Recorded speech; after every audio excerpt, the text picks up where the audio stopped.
દાહોદ જિલ્લામાં હોળી ધૂળેટીનું પર્વ અનોખી રીતે ઉજવવામાં આવે છે। અનેક મેળાઓ યોજાતા હોય છે।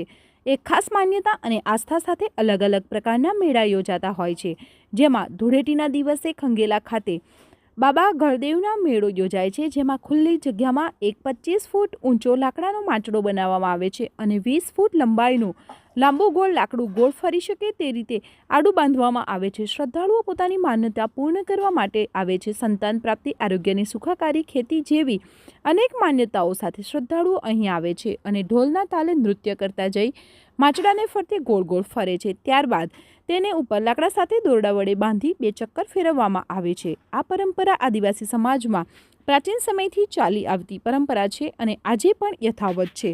મેળાનો મોજ માણવા આસપાસના વિસ્તારમાંથી મોટી સંખ્યામાં લોકો આવતા હોય છે।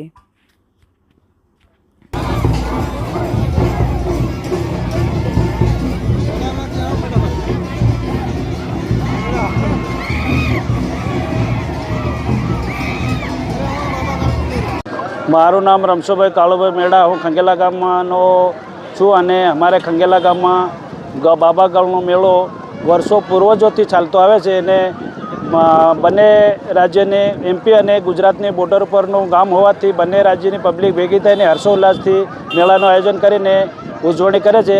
હવે એમાં જે લોકોને માનતા લીધેલી હોય અને માનતા સફળતાપૂર્વક પૂર્ણ થાય એના હિસાબથી જેવી રીતે લગ્નમાં હલ્દી ચોપડે એ રીતે હલ્દી લગાડીને બાબા ગળના બે ફેરા મારી અને લાડાને વહીની વિધિ પૂર્ણ કરવામાં આવે છે અને એને માનતા પૂર્ણ કરવામાં આવે છે। પોલીસ તરફથી બી અમને સારો સપોર્ટ મળે છે, ગામ લોકોનો સપોર્ટ છે, ગામના આગેવાનનો સપોર્ટ છે। બધાને મળીને હળી મળીને અમે મેળાનો હર્ષોલ્લાસથી ઉજવણી કરીએ છીએ। હોળીના બીજા દિવસે ધૂળેટીના દિવસે બાબા ગળનો મેળા તરીકે ઉજવણી થાય છે ખંગેલા ગામે।